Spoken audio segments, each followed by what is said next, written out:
Soy Joana, madre de 3 hijos, 2 de ellos con una enfermedad rara. Con este podcast quiero visibilizar este tipo de enfermedades y ayudar a otras familias que estén pasando por lo mismo. Yo soy Vanessa, madre de 2 niños, y aunque mi situación es totalmente diferente a la de Joana, voy a acompañarla en esta aventura. Juntas queremos mostrar la cara amable de la vida. ¿Te vienes con nosotras? Tenemos alas grandes, azules y moradas. Volamos fuerte y alto, y nada ni nadie nos puede parar.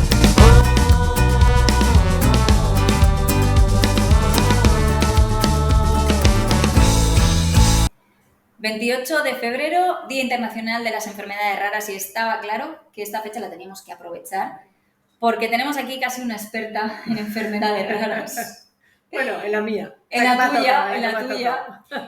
28 de febrero, pero en sí el Día Internacional de las Enfermedades Raras es el día 29, ¿no, Joana? ¿O cuándo es exactamente? Es que hay algún año en el que aparece el 29, yo siempre tengo en la cabeza el 28, pero... Lo buscamos. Venga. Vamos a buscarlo porque sí que es verdad que yo he visto que aquí está el día 29 de febrero como día inusual, porque no todos los años está el 29 de febrero, es el escogido para celebrar las enfermedades raras. Pero para visibilizarlas anualmente lo celebramos el día 28. Claro, qué bonito ese... Es claro, un día es que raro. Eso es un guiño a que es el día raro, porque si no, si se visibiliza Si se visibiliza el 29 todos los años no podría ser. no se podría... Claro, qué sí. bonito. ¿Qué supone para ti esta fecha? Pues la verdad, a ver, es una fecha muy importante y que ahora, pues bueno, remarque, siempre me acuerdo, por eso, pues bueno, este detalle que a mí se me escapaba, porque, pues bueno, a ver, creo que es importante visibilizar todos los días, porque ya lo tenemos interiorizado, pero bueno, es ese día en el que creo que todos podemos ser un poco más conscientes de lo que hay, ¿no? De que hay muchísimas enfermedades raras, de que hay que darle esa importancia, ese valor, y que seamos todos conscientes de ello, con lo cual, pues bueno, supone un día muy importante que creo que es lo que tenemos que hacer, ¿no? Visibilizar y que la gente sea consciente de lo que hay. Vale, el programa de hoy lo queremos dedicar a hablar de enfermedades raras en general, pero no podemos perder la ocasión de hablar de una de las enfermedades raras que nos toca más de cerca a mí, ¿no? A mí indirectamente, pero a ti, que es la enfermedad de Batten. Vamos a aprovechar y vamos a hablar a rasgos generales qué es la enfermedad, qué sintomologías tiene, edad a la que se suelen desarrollar los síntomas. Habla un poco así en general para la gente que aún no haya oído hablar de ella. ¿Qué es la enfermedad de Batten? Pues la enfermedad de Batten tiene diferentes variantes. En el caso de la de mis hijos es la 6, que es CLN6. Digamos que la sintomatología es bastante similar, lo que pasa es que el momento en el que se desencadena la enfermedad varía un poco, pues de que sean más pequeñitos, de, pues bueno, entre 4 y 6 años, entre 6 y 8 años, entre a partir de los 10, 13 años, entonces es lo que varía un poco. En el caso de la de mis hijos, la 6, pues bueno, ronda entre los 4 o 6 años cuando se manifiesta. Entonces, bueno, la sintomatología, como te decía, pues bueno, sobre todo empieza a aparecer en lo motórico, empiezan a tener temblores, caídas o desconexiones que hacen que se caigan, afecta la visión. La epilepsia también es algo común a todas ellas. Claro, todo esto que conlleva es una enfermedad lisosomal. Al final, la célula no puede ir limpiando todos los desechos que va generando, con lo cual acaban muriendo las células y sobre todo se ve afectada a las neuronas. Eso es algo común. Lo que pasa es que en cada variante pues es diferente la enzima, es diferente lo que falla, pero es común lo que le pasa a la célula. Y algo también muy común en enfermedades raras, en la enfermedad de Batten, es que no tiene cura. Y que no tiene cura, sobre todo porque no hay investigación. Al haber tan poquitos casos, que por eso se dice que son enfermedades raras, no sé exactamente cuándo se considera una enfermedad rara, a partir de entre no sé cuántos millones, que eso ya lo haremos luego con los expertos, que nos lo explicarán bien, pero como son tan poco comunes, no se investiga. Y ahí es por lo que habéis creado vosotros la asociación Odey-Jargi, para investigar, para que se encuentre una cura, por lo menos para la asociación, o sea, para la enfermedad de Batten. Desde la asociación, ¿habéis ayudado también a otras familias que estaban pasando por lo que vosotros pasasteis al principio de incertidumbre, de no saber cómo gestionarla?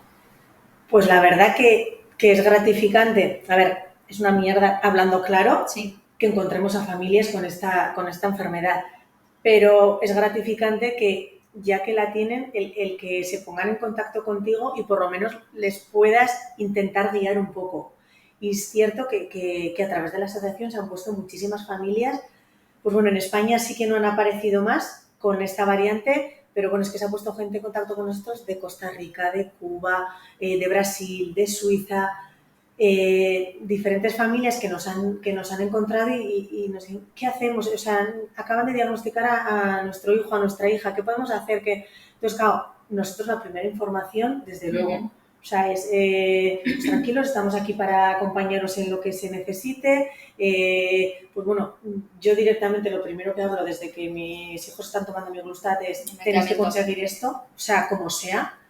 Que en Costa Rica, por ejemplo, hay una familia que también, la verdad que me gustaría que un día la conocieseis, que consiguió que su hijo esté tomando, y la verdad que compartimos y pues es también maravilloso, que estaba empezando la enfermedad y ha conseguido también frenarla, con lo cual, pues bueno, eso la verdad que es importante. Y luego pues informarles de la fundación Grey que hay en California, en Estados Unidos, que son los que sepamos nosotros a nivel mundial los que más están investigando y creemos que los únicos sobre GLM6.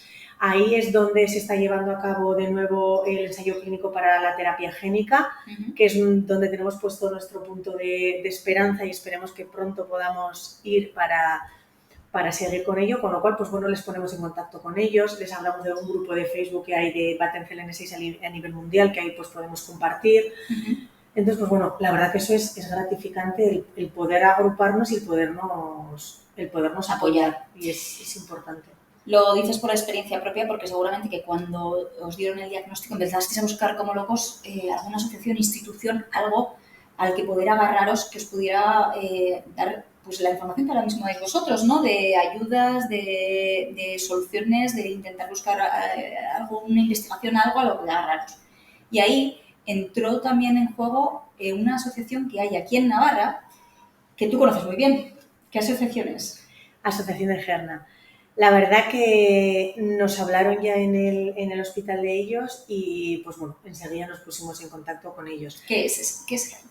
Es la Asociación de Enfermedades Raras de Navarra y la verdad que es que nos tratan con mucho cariño, mucho mimo, nos apoyan muchísimo y en cuanto nos hablaron de ello, pues nos pusimos en contacto con ellos, se reunieron con nosotros, pues bueno, Berta y José Mari fueron atentísimos y la verdad que da gusto, pues ellos te informan de, pues bueno, pasos a seguir, te apoyan, si quieres tienes apoyo psicológico, tienes más familias que no con la misma enfermedad como en nuestro caso, pero sí con pues bueno, otro tipo de enfermedades, entonces están en situaciones similares. Sí.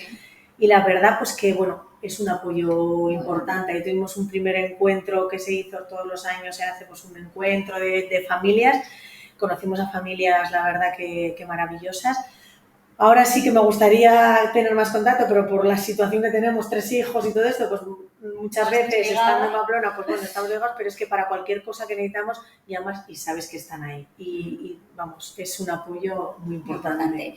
Hacen una labor fantástica a nivel de Navarra y por eso hemos querido hablar con ellos. Hemos hablado con Isa, que nos ha contado muchas cosas sobre la asociación. Vamos a escucharla.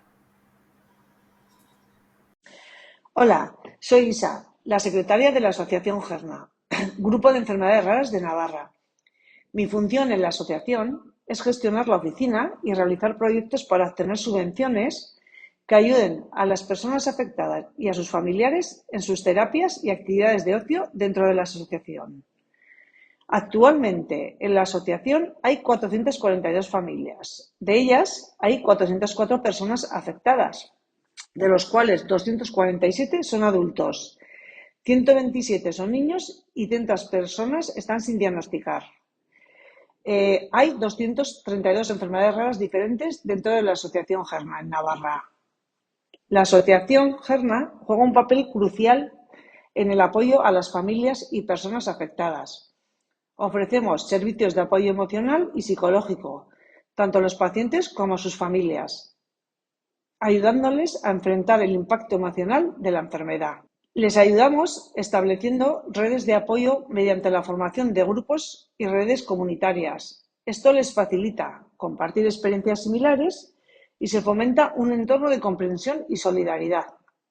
Defendemos los derechos de los pacientes y sus familias, promoviendo mejores políticas en salud, educación y trabajo. Para ponerse en contacto con la asociación, nos puedes contactar a través del teléfono 948 15 20 68 o el móvil 697 263 296, por email info@gerna.es o por redes sociales. Bueno, cuando hablamos de enfermedades raras, la verdad que creo que es importante también el apoyo de asociaciones para familias, porque al final te encuentras un poco perdida, ¿no? Y entonces que nos agrupen, pues bueno, es algo importante. Por eso hemos hablado con GERNA, que es la Asociación de Enfermedades Raras de Navarra.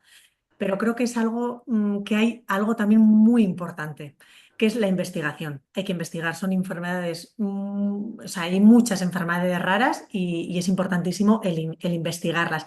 Y sobre todo creo que también la detención precoz, porque eso creo que puede ayudar ese diagnóstico pues, para mejorar la calidad de vida y para encontrar un tratamiento. Sí, es súper importante investigar y por eso hemos querido contactar con una de las unidades punteras, por así decir, como tú has comentado antes, de diagnóstico. Diagnóstico en cuanto a enfermedades raras se refiere. Hemos contactado con Pablo en la distancia. Pablo, muy buenas. ¿Qué tal? Muy buenas, ¿cómo estáis? Hola, muy buenas. Muchísimas gracias por atendernos. Pablo es pediatra, trabaja en el Hospital Universitario de Salamanca.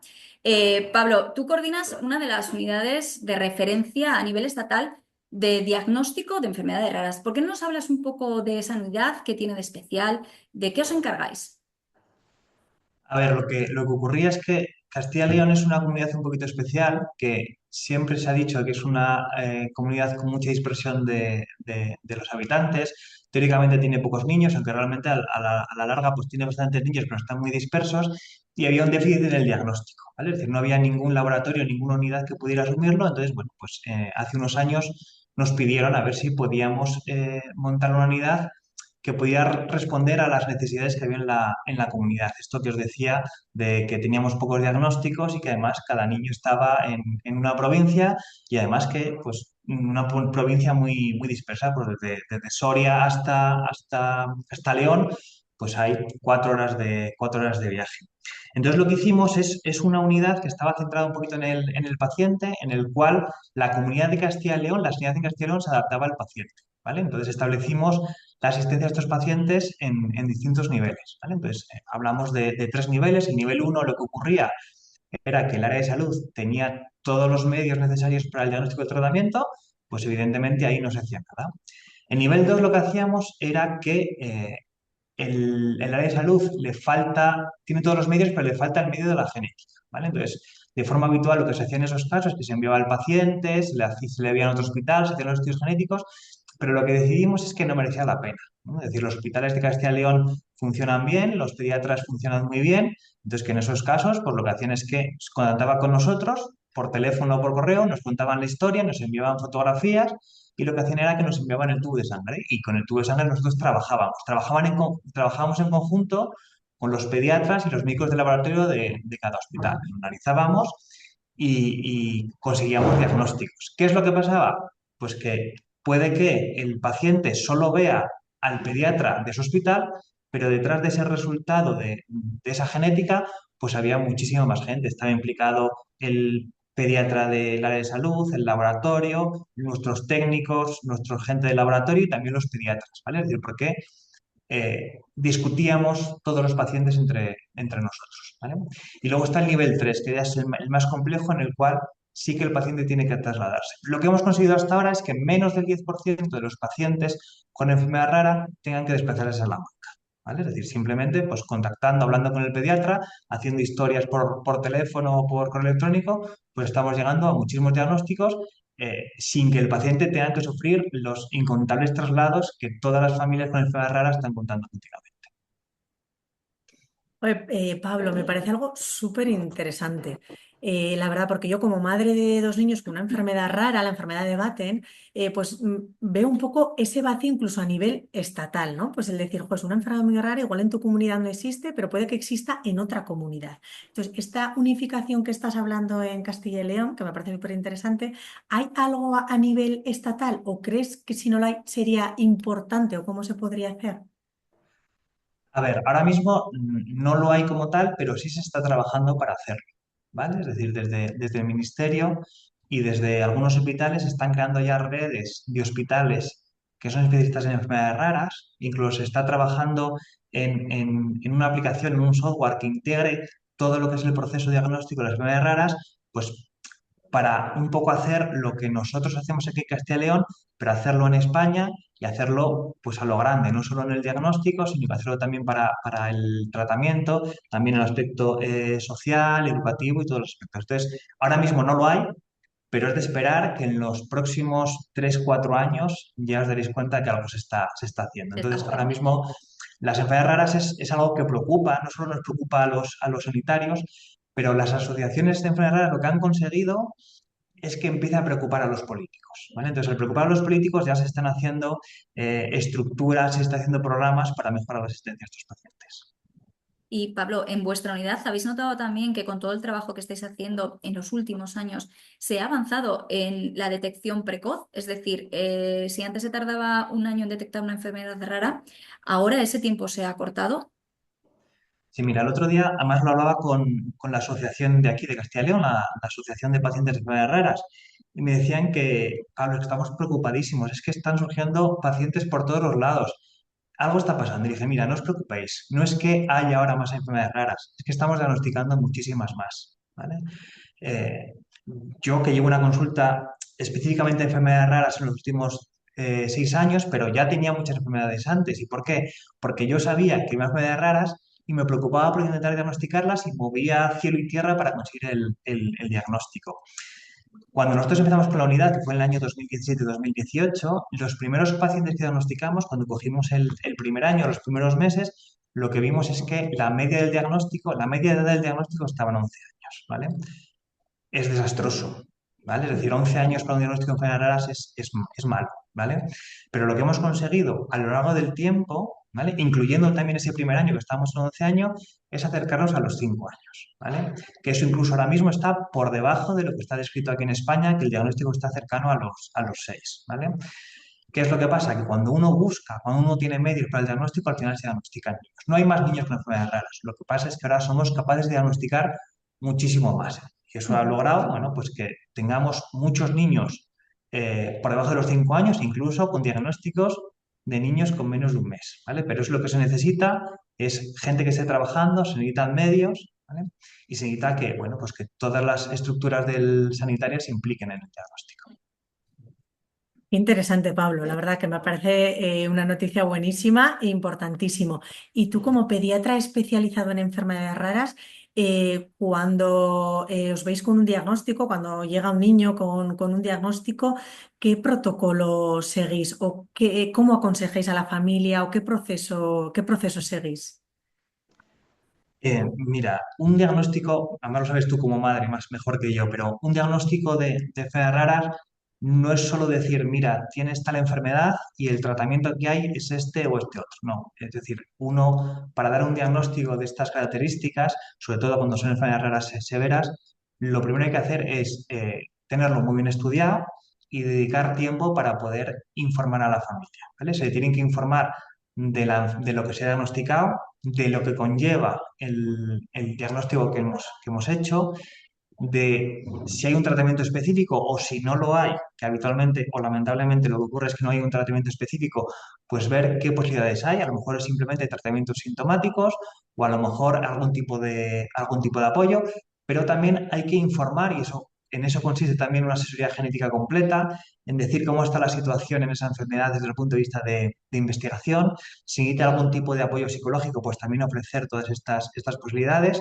Y luego no es lo mismo diagnosticar una enfermedad concreta que esa misma enfermedad concreta con unas determinadas mutaciones. Que, bueno, ya sabéis vosotras muy bien que gran parte de las enfermedades raras son genéticas, ¿vale? Pero no es lo mismo una misma enfermedad con la mutación A y la mutación B que con la mutación C y con la mutación D. Es decir, nosotros podemos predecir en muchas enfermedades cómo de severa va a ser la enfermedad. Entonces, en eso consiste también la asesoría genética, en decir qué es lo que podemos esperar en el caso concreto del paciente que tenemos delante. Vale, Pablo, pues muchísimas gracias por toda esta información, sobre todo pues ahora que es el día de las enfermedades raras. Y no sé si quieres hablarnos un poco de algo que se te haya quedado en el tintero o si, por ejemplo, crees que todavía existen muchas deficiencias o alguna deficiencia en torno a las enfermedades raras y quieres cerrar haciendo una crítica. Quiero que no se te quede nada ahí que digas, jo, tenía que haber dicho esto antes de que nos despidamos. Bueno, hablando de enfermedades raras se me va a olvidar de todo, ¿vale? Pero lo que yo he notado, voy a empezar justo por lo contrario, por hacer una no crítica, una alabanza. Ha habido un cambio Venga. radical en los últimos años. Es decir, nos hemos dado cuenta que es un problema y se está trabajando mucho en ello. Pero son tantas y tan complejas las enfermedades raras que es imposible abarcarlas todas. En investigación, yo creo que es la deficiencia más importante que tenemos. Y más que en investigación, en tratamientos, ¿vale? Es decir, anduve revisando los pacientes que hemos diagnosticado y cuántos hemos podido poner un tratamiento específico y lamentablemente eran menos de un 10%. Es decir, no tenemos tratamientos para estos niños. Y si los tenemos, muchas veces son tratamientos que no son curativos, es decir, que a lo mejor palian un poco la evolución de la enfermedad, que hace que vaya más despacio, pero a la hora de la verdad, pues realmente podemos ofrecer poco tratamiento terapéutico, poco fármaco a estas familias que son los que realmente lo necesitan. Entonces yo no tengo ninguna duda que donde más hay que trabajar ahora que el diagnóstico está mejorando muchísimo, donde más hay que trabajar es en el tratamiento, ¿vale? De manera que todo el mundo que investiga en enfermedades raras tiene que saber pues, que tenemos que seguir ampliando el arsenal terapéutico para estas enfermedades, que lamentablemente a día de hoy tenemos muy poquitas. Pablo, una pregunta que me hago, como bien decías, la mayoría son genéticas. ¿Crees que la terapia génica es pues bueno, una rama que está ahora además en auge con todo esto, que es también lo que estamos buscando nosotros con la enfermedad de mis hijos? ¿Crees que es algo en lo que habría que apostar, que igual engloba a varias enfermedades o a muchas enfermedades raras? ¿Crees que es importante la terapia génica? Mira, yo creo que ahora estamos en un momento de la medicina importantísimo, ¿vale? Si nos ponemos en el siglo XX, hubo un momento en que descubrieron que existían las bacterias y descubrieron que estaba la penicilina y que era capaz de acabar con muchas de esas bacterias. Eso supuso que en muy poco tiempo se investigara muchísimo en antibióticos y la mortalidad infantil disminuyera de forma radical. Pues yo creo que ahora mismo en lo que se refiere a enfermedades raras estamos en ese mismo punto. ¿Vale? Es decir, estamos diagnosticando y dando nombre a muchísimas enfermedades, estamos viendo dónde está el problema a nivel fisiopatológico, sabemos que hay un gen y que ese gen produce una alteración a nivel de la proteína y ya han surgido los primeros tratamientos, ¿vale? Y de eso, dentro de esos primeros tratamientos ya tenemos varios tratamientos génicos, ¿vale?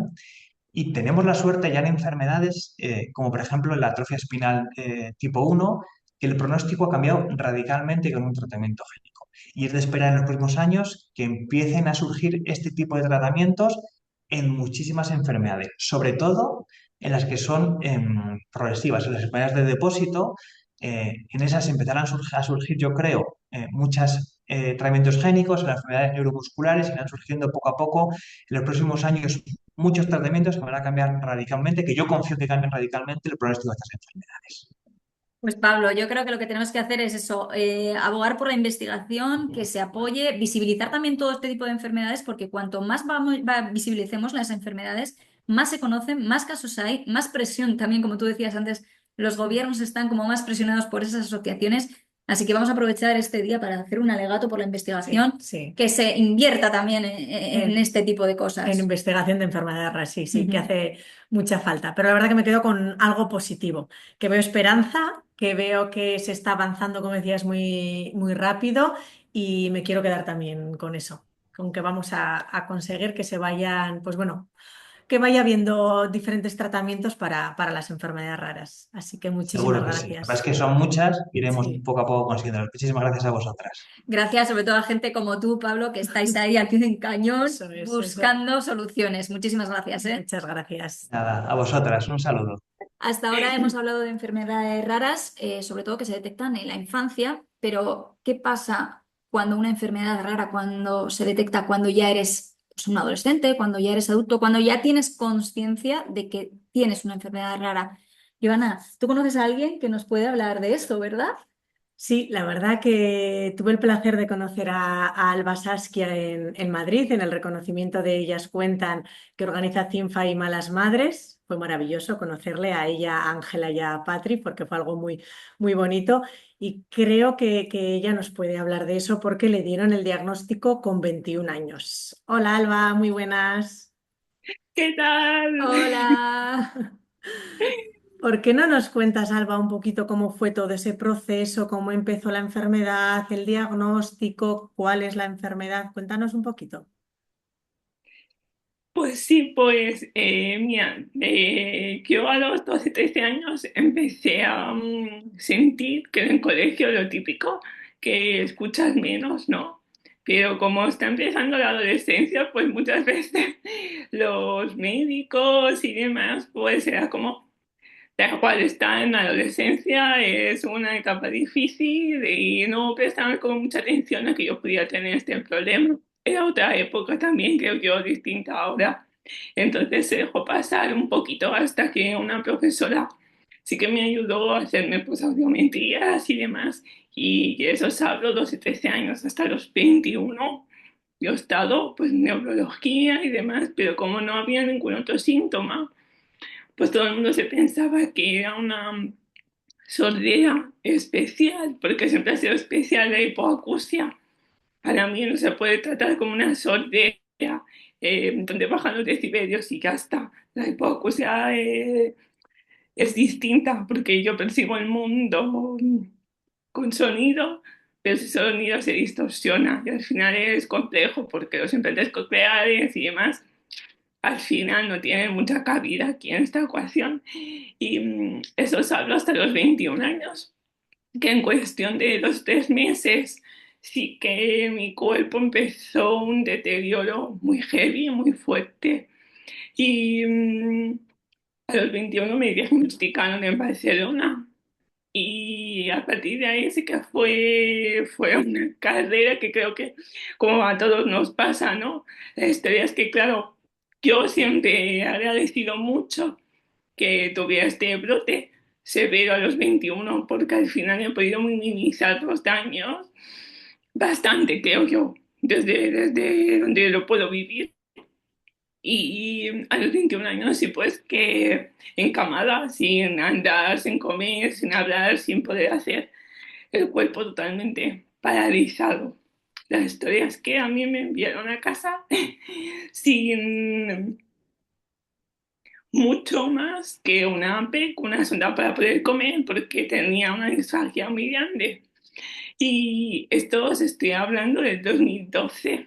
Y yo, mis investigaciones y eso, he descubierto que el protocolo de mi patología, tratamiento, salió a la luz en el 2010. Así que era súper, súper, súper nuevo todo.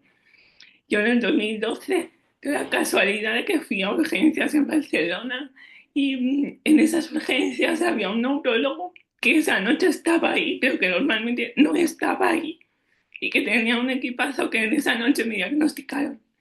O sea, Tenía que estar ahí. pues para Eso es. mí, sí, sí, sí, eso es, ¿sabes lo que dices? Mira, no hay casualidades, pero al final la vida es como que si dentro de todo lo que es ese, joder, un diagnóstico así tan grave, tan importante, y con los años he visto esa luz, ¿no? Ese rayito que dices, mira, o sea, has estado en el lugar indicado con las personas indicadas. Alba, y en esos primeros momentos, ¿qué sentimientos tuviste? Porque claro, ya no eras adolescente, pero sí que todavía con 21 años estás en esa etapa un poco, ¿no? Ebulliendo, por así decirlo.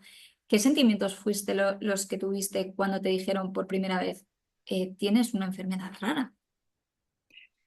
Pues mira, claro, al principio fue un shock muy grande porque yo había estudiado enfermería, tenía mi primer contrato laboral, ¿sabes? Estaba muy ilusionada porque me encantaba cuidar a la gente. Entonces, para mí, estar tan pendiente de gente que lo necesitaba, de gente dependiente y demás, era muy gratificante. Entonces en ese momento estaba yo en el otro lado.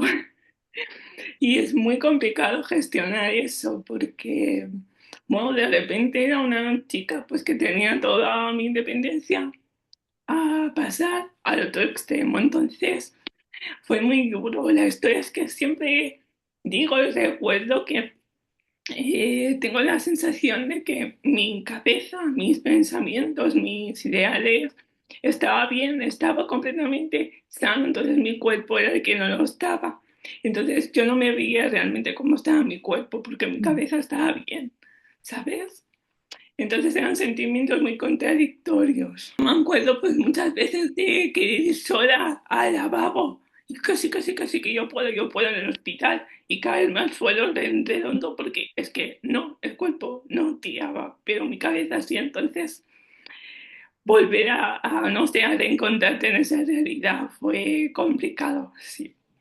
No, es que en ese momento tú pierdes totalmente la independencia, ¿no? Y de ahí, ¿cómo consigues poco a poco volver a recuperarla? ¿Cuál es ese proceso de perder y volver a recuperar? Pues yo creo que fue gracias primero a sobre todo el tratamiento que mi patología se origina en el déficit de la vitamina B2, de la riboflavina. Entonces la ingesta de la vitamina a lo largo del tiempo, porque no es que tú te tomas la vitamina y estás saltando otra vez, no. Entonces, 2, 3 años, hablamos de esos años en los que tienes que reencontrarte otra vez con un cuerpo que está totalmente paralizado. Aparte de tratamiento, para mí fue muy importante los profesionales, es decir, fisio, rehabilitación, logopeda, psicóloga. Entonces, esos profesionales para mí fueron muy importantes para avanzar. Yo me acuerdo que con mi logopeda, que fue la verdad es que era profesional, que más me ayudó, pues ella recuerdo que muy claramente en la primera sesión se sentó conmigo en el despacho y me dijo, mira, yo no he tratado nunca una disfagia tan grande como la tuya, pero lo vamos a intentar, ¿sabes? Tener un profesional que te transmita esa fuerza, que te sea sincero. Buah, yo creo que eso sí que te ayuda mucho y recuerdo a mi madre que su papel no es nada fácil, no sigue siendo nada fácil su papel, pero en esos momentos fue muy difícil porque yo siempre he pensado, para mí, siempre había una opción, ¿no? Un camino que era seguir, hacer, probar, intentar. Pero para el cuidador, que en este caso mi madre, mi hermana, es muy difícil porque tú solo acompañas, facilitas, ¿no? Entonces, creo yo que el papel que me tocó era más fácil incluso que el de mi madre, siempre lo he pensado. No hemos dicho la enfermedad. Creo que igual es importante. No hemos mencionado el nombre porque yo no me he atrevido ni a decirlo porque es un nombre larguísimo. Es mía, os cuento un poco la historia Vale, sobre no sí. la patología, lo que es el síndrome de Brown, Vialeto, Van Laer, y son los 3 apellidos de los 3 descubridores. Ujú. Que no se pueden haber llamado García Muñoz, pues no. Entonces es complejo el nombre y a la asociación decidimos llamarle Asociación Hope para que sea un poquito más que se entendiera que Sí, conectar, Sí. pero el nombre original es ese. Alba, y en todo este tiempo, aparte de en tu familia, en tu madre y en los profesionales, ¿en qué otras cosas te has apoyado para buscar la cara amable de la vida? Pues sobre todo para mí escribir me ha ayudado muchísimo a la lectura, a la cultura, a lo que son pelis, música, siempre me ha encantado. La historia es que no he podido apoyarme tanto en la música como me hubiera gustado, pero de escribir, yo me acuerdo que estaba en la cama, llegaba la rehabilitación y como con la disfagia estabas 3 horas con el gotero comiendo. Entonces, tienes que estar tranquila, sentada. Y recuerdo que abrí un blog de forma anónima y empecé a escribir, a escribir, a escribir y eso fue mi terapia, me ayudó muchísimo. Y de hecho ahora pues me ha abierto esa puertecita de mí que no conocía, que es ser guionista y tener tu propia vocación, ¿no? Fue muy importante para mí. Pues puedo decir que sí, porque tengo aquí una de, de tus obras que me ¡Qué está guay! encantando. Lo voy leyendo poquito a poco porque no tengo mucho tiempo, pero me está encantando, Alba, con lo cual puedo decir que sí, que es magnífico lo que escribes.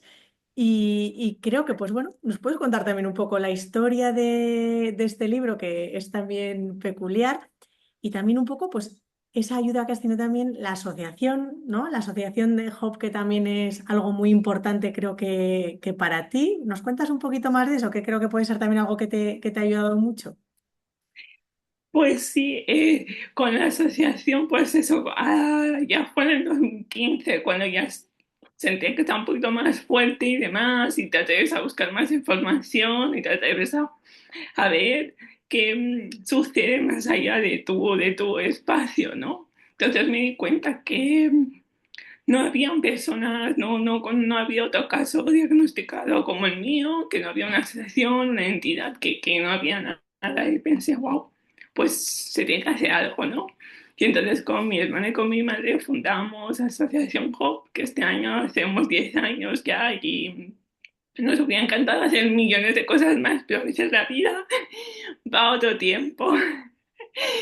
Pero creo que hemos avanzado bastante. Hemos encontrado a dos chicas más, a una adolescente y a una adulta, aquí en España, a través de redes sociales. Y para mí es muy grande saber que, bueno, que estamos en contacto, que no estamos solas, que tenemos una pequeña red, aunque los recursos ya sabes que son mínimos y que nosotras, por suerte, nuestra enfermedad ultra rara, pues tenemos un tratamiento, tenemos un hospital de referencia en Barcelona, tenemos pasitos, aunque quede muchísimo por hacer.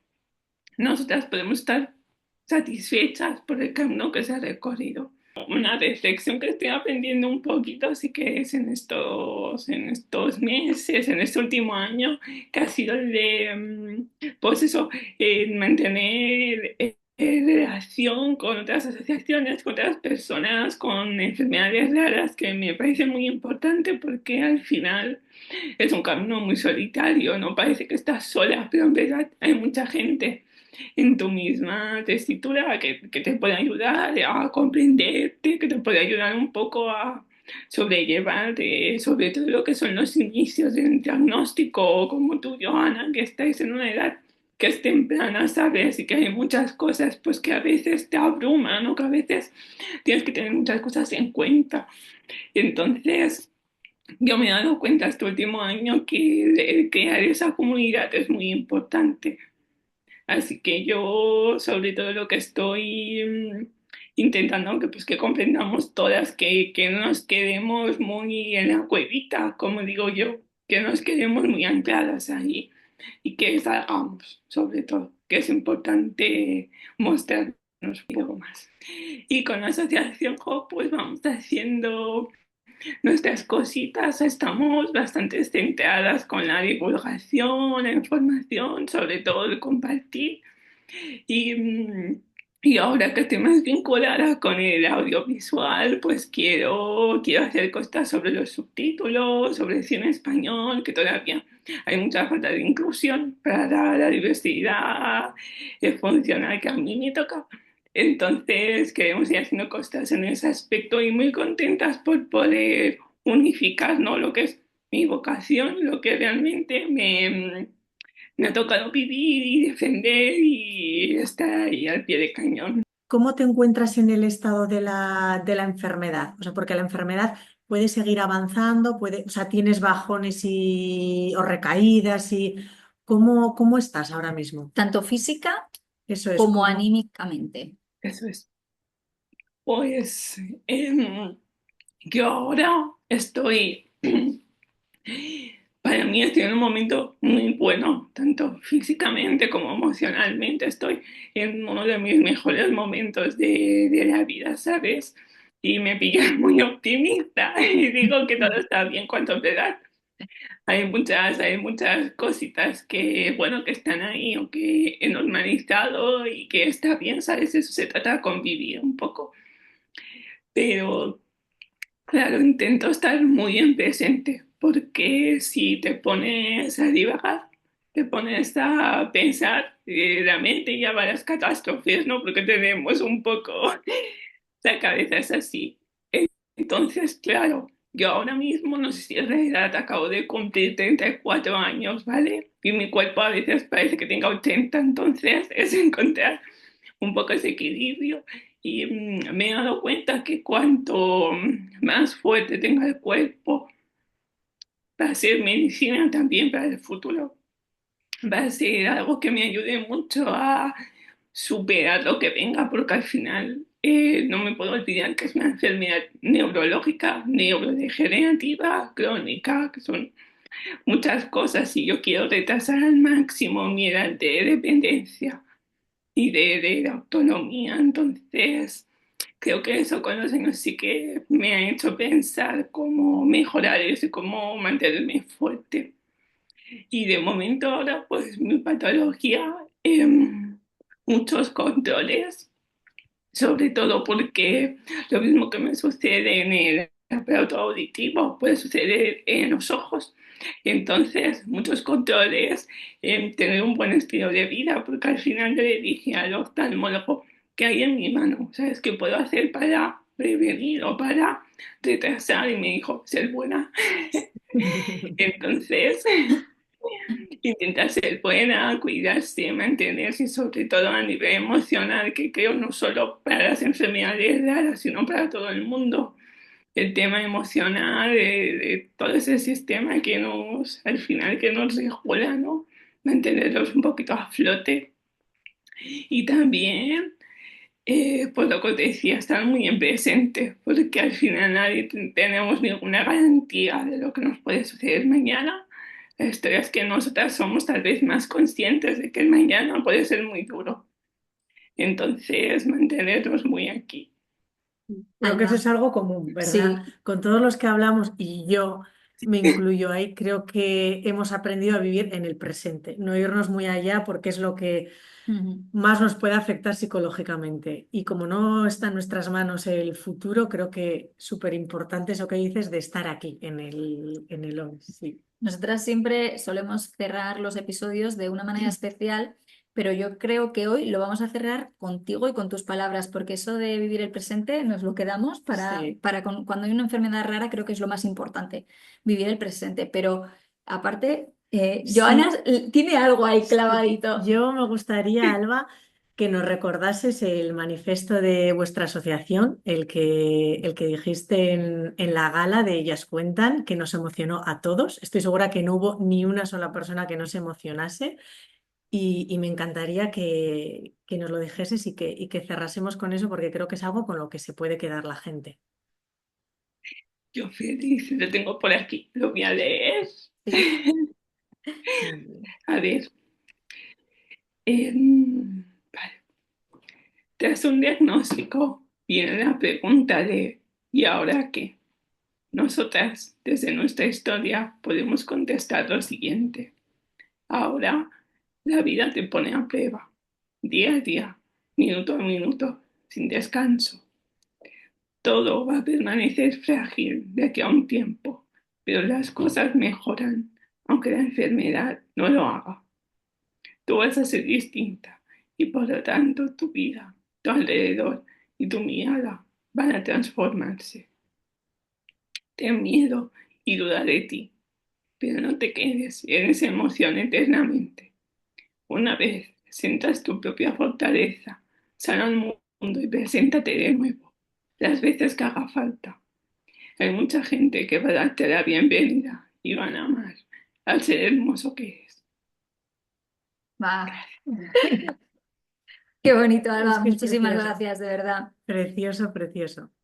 Muchísimas gracias por haber estado ahí, por regalarnos estas palabras y nada, hagamos un alegato por la investigación, Eso que las es. raras son las enfermedades, no las personas, y que cuanto más se investigue, pues más posibilidad habrá de encontrar una cura. Gracias también por crear este espacio a las dos, que sé que no es fácil. Gracias por crearlo y por aventuraros en ello. Muchas gracias. Nada, tía, Alba, de verdad.